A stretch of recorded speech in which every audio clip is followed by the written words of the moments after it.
বিমানবন্দরে কড়া নিরাপত্তা, মুহুর্মুহু সাইরেন, রানওয়ে থেকে সরাসরি টিম বাসে গেট দিয়ে বাংলাদেশ দলকে বের করার ঝুঁকি নেয়নি নিরাপত্তার দায়িত্বে থাকা সংস্থা। গাড়িবহর দ্রুত গতিতে ছুটল হোটেলের পথে। ভারতে এর আগেও বহুবার খেলতে এসেছে বাংলাদেশ দল, তবে পরিবর্তিত পরিস্থিতিতে এবার ভিন্ন আবহ। চেন্নাই কিংবা কানপুরেও ছিল নিরাপত্তার চাদরে ঢাকা, তবে গোয়ালিয়র যেন ছাড়িয়ে গেল ওই দুই শহরকেও। কারণ ভারত বাংলাদেশ সিরিজ বাতিলের প্রথম দাবি যে উঠেছে এই শহরেই। ম্যাচটির দিন যে হরতাল ডেকেছে অখিল ভারত হিন্দু মহাসভা। আনুষ্ঠানিকভাবে সাকিব পরবর্তী টি-20 যুগের প্রথম সিরিজ। ঢাকা থেকে মঙ্গলবার দিল্লি আসা দলের 10 সদস্যের সঙ্গে এদিন যোগ দিলেন টেস্ট স্কোয়াড থেকে টি-20 দলে জায়গা করে নেওয়া বাকি 5 জন।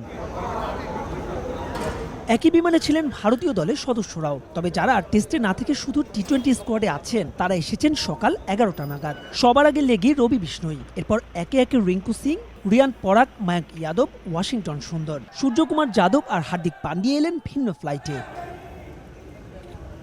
গোয়ালিয়রে এসেছেন তামিম ইকবালও, চলতি সিরিজে যিনি আছেন ধারাভাষ্যকারের দায়িত্বে। তবে ক্রিকেট থেকে সাময়িক নির্বাসনে গেলেও এই বাঁহাতি ওপেনারের খ্যাতি যে এতটুকুও কমেনি তা বোঝা গেল ভিন দেশে এমন সেলফি শিকারীর আবদারে। রোববার 3 ম্যাচ সিরিজের প্রথম টি-20।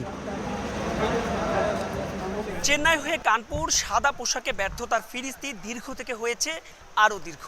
তবে নতুন ভেন্যু, নতুন ফরম্যাট, টি-20তে সাকিব পরবর্তী যুগের যাত্রা আর 2026 বিশ্বকাপকে সামনে রেখে পরিকল্পনা, যার ইতিবাচক শুরুটা হোকেই গোয়ালিয়রেই।